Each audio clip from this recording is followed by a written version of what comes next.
नमस्ते दोस्तों, आपका स्वागत है भारत राइजिंग में। अगर आप हमारे चैनल पे नए हैं तो हमें जल्दी से सब्सक्राइब कर लीजिए, लाइक, शेयर, कमेंट करना मत भूलिएगा। जो लोग अभी सोशल मीडिया पे काफ़ी एक्टिव हैं, उन्हें आजकल अतुल सुभाष केस के बारे में डेफ़िनेटली पता होगा। अब ये केस क्या है, इसके बारे में हम थोड़ी-सी चर्चा करते हैं।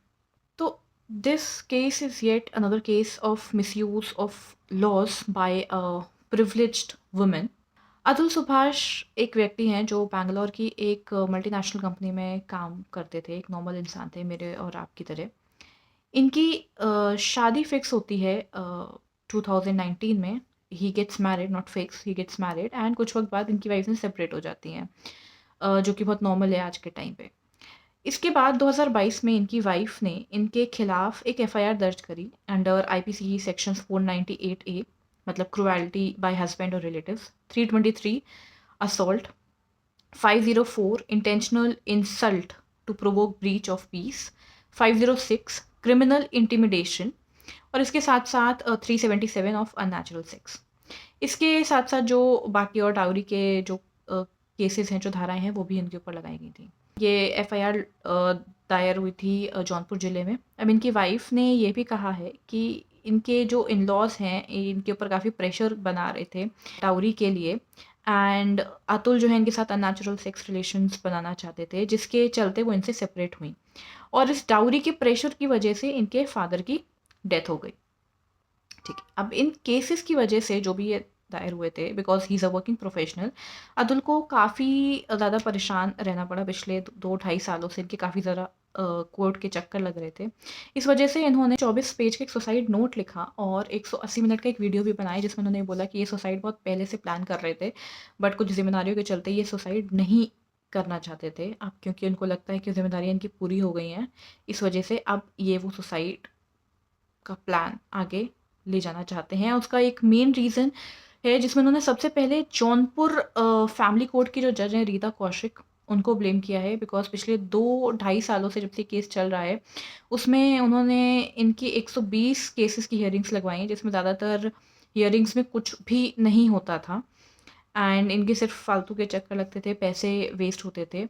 प्लस उन्होंने ये भी आरोप लगाया है रीता कौशिक के ऊपर कि उन्होंने इनसे 5 से 6 लाख रुपए की इनडायरेक्ट ब्राइब की माँग की थी, इस मैटर को सेटल करने के लिए।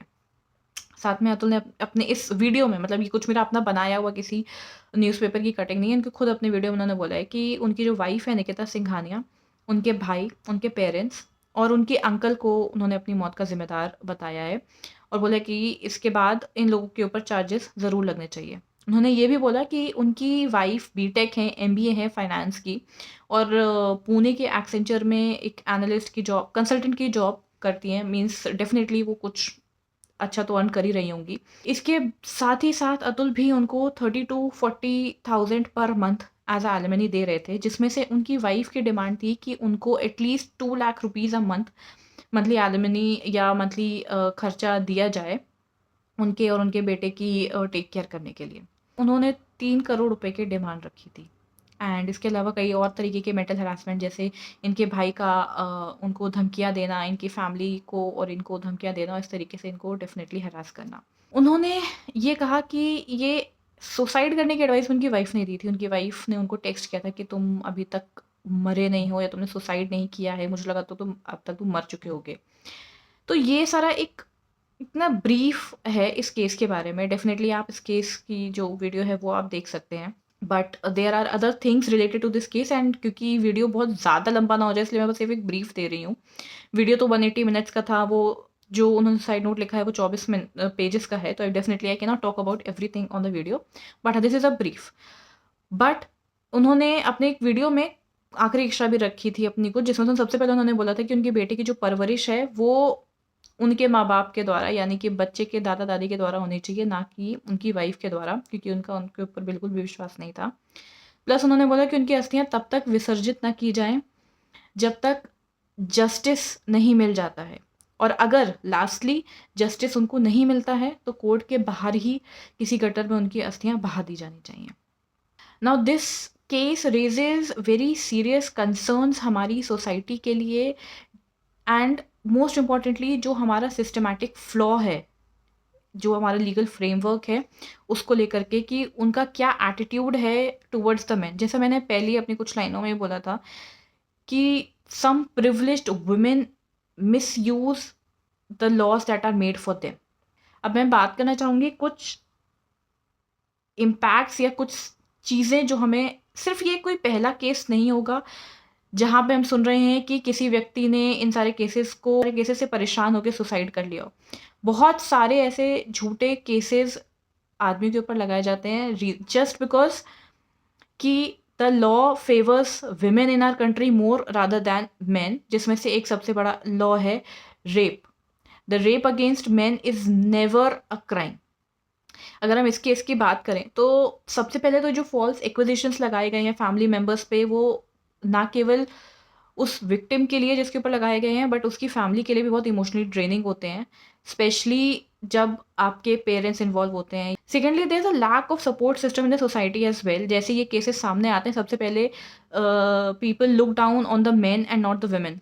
उनको सबसे मतलब नॉर्मली भी आपसे आके कोई महिला कोई भी बात बोलेगी तो डेफिनेटली आप उसकी बात पे पहले बिलीव करोगे रादर दैन किसी भी आदमी की बात पे बिलीव करने के लिए, अनटिल अनलेस बहुत सारे प्रूफ्स आपके सामने नहीं आ जाते हैं। तीसरी चीज़ कि ये जो सिस्टमैटिक फ्लॉज़ की मैंने बात करी थी, ये तो डेफ़िनेटली ही वहाँ पर हैं। जैसे कि जो लॉज़ हैं, आईपीसी के सेक्शंस हैं डोमेस्टिक वायलेंस को लेके, वो कभी भी महिला पे लागू नहीं होते हैं। बहुत सारे ऐसे केसेस सामने आते हैं जहाँ पे women have been abusing their husbands physically and mentally, but उस चीज़ के फेवर में कभी भी कोई भी लॉ सामने नहीं आया है। Basically in a nutshell there are very very very less, I would say ना के बराबर ऐसे लॉज हैं जो मेन के राइट्स को प्रोटेक्ट करते हैं, उनकी इंटीग्रिटी को प्रोटेक्ट करते हैं। और शायद ये उन लाखों में से कोई एक ऐसा केस होगा जो हमारे सामने आज आया है और शायद हमें कुछ टाइम तक याद रह जाए बिकॉज उसने इतनी बड़ी हेडलाइंस बना दी हैं। बट मुझे नहीं लगता है कि आगे आप इस केस को याद रखने वाले हैं, हम में से कोई इस केस के बारे में बात भी करने वाला है या मेन राइट्स के बारे में कोई भी बात करने वाला है। मेन डे आता है, हम अपने आसपास आजकल बड़ा सेलिब्रेट करने के लिए लोगों को हैप्पी मेंस डे ये वो फलाना ढिमकाना बोल तो देते हैं, but we never talk about men rights in a society. And men rights केवल यहाँ से शुरू नहीं होते कि उसने ऐसा किया तो उसके लिए ये सही होना चाहिए, rape victims etcetera. Main rights हमेशा से ही रहते हैं, but we choose to ignore them because we are too much blindfolded by the fake feminism in the society.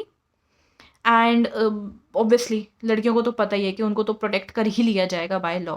मैं तो झूठा भी अगर किसी के ऊपर ऐसे ही जाके बोल दूँ ना इसने मुझे छेड़ दिया है, तो पुलिस वाला ऐसे ही यकीन कर लेगा मेरे ऊपर। एंड जब ऐसे लॉज अगर एग्जिस्ट करेंगे ना जहाँ पे women will also be equally liable and responsible, उनको भी इक्वली उतनी सज़ा मिलेगी, then definitely there is a hope for change in society and as a country as well. और ये सिर्फ इंडिया की, भारत की दिक्कत नहीं है, even in the western countries as well, वहाँ पे मेन को प्रोटेक्ट करने के लिए कहीं पे भी ऐसा कोई लॉ नहीं है। एंड सिर्फ इसी चीज़ का फ़ायदा उठा के women have been playing it around a lot. So the main idea of this video is that I would just like to raise my voice to safeguard men rights, their integrity, and the things that have been going wrong on many levels for them. And अगर आपको ऐसा लगता है, if you agree कि जो men हैं वो भी victim होते हैं, it's not just the women जो डोमेस्टिक अब्यूज़ की विक्टिम्स होती हैं या रेप विक्टिम्स होती हैं और any kind of victims, and there are lot of fake cases. और सिर्फ एक नहीं, हज़ार आपको ऐसे केसेस मिल जाएंगे। ये लाइमलाइट में आया है इसलिए हमें पता है, but if you will go and search you will find many fake cases against men जो औरतों ने किए हैं just for their own personal use. So I feel there is now a need, a definite need for the laws to change. और काफ़ी time से इस बारे में चर्चा हो रही है बट उस पर कोई एक्शन नहीं हो रहा है। I feel this is the time that the government, the lawmakers should make some changes to protect men's right.